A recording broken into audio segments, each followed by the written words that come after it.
access does have a limit. What that limit is, we will negotiate with them as they grow and as they ask questions. Otherwise, we expect children to ask questions that elders don't ask. We expect them to ask sometimes even blasphemous questions. We expect them to. A young child will ask, who created Allah? That question is blasphemous if an elder person asks it. But if a 5-year-old asks it, we expect him to ask this. And we have to learn how to respond to that question in a manner that the child will understand. So, again, I'm going in circles, but there is no right response. It is a negotiable, and it varies from child to child, from person to person. But as long as we understand that there is a limit to the boundaries of our mind, and as long as our children understand this as well, then alhamdulillah. Okay. Any question from the sisters? Yes, go ahead. I like to be there. Go ahead. Okay. My name is Hannah, and I'm in 8th grade.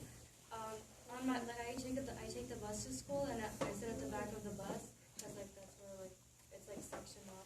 So there's these boys on my bus who make fun of Islam in the most terrible ways. They're repeatedly called them terrorists and everything, and they'll say every single bad thing you can think of.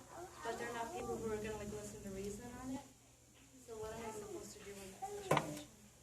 So do you sit in the public bus or the school bus? School bus. The school bus. So talk to your elders, talk to the students older than you, talk to your parents that is this something you want to take up with the school committee and board or not? Not every single battle needs to be fought. Sometimes it's just best to turn the other cheek. Okay, this is the reality of the world we live in. I don't know your particular situation and your school situation. My gut instinct, if it were my daughter, that I would want to take this up with the school authorities. Because these are school kids going to the same school. And the bus driver should be made aware. And there should be now you don't want these kids to get into trouble. You want to educate the kids. And you should take this up with your principal, if your parents approve and if other people approve in this regard, that take it up with your principal and have an awareness day in the school assembly, have something that, and then you come out. I've been called a terrorist. I've been called this.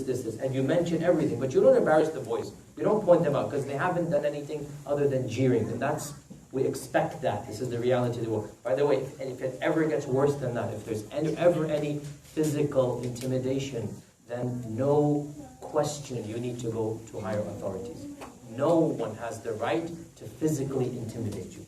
As for jeering and booing, the reality is, even if you weren't a Muslim, they might make fun of something else. This is the reality that, there's a certain element of, it's just, being rude, and you just have to just turn the other cheek. You understand what I'm saying here, right? That children always make fun of each other, and sometimes children can be really mean and nasty.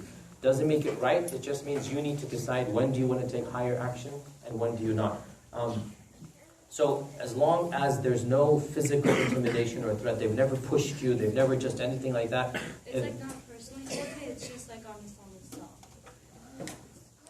But when you pass by, they snicker and say things about you. No, it's just when I'm in front of them, or even when I'm not in front of them, they'll just always just be saying that stuff. But are they friendly with you, some of them?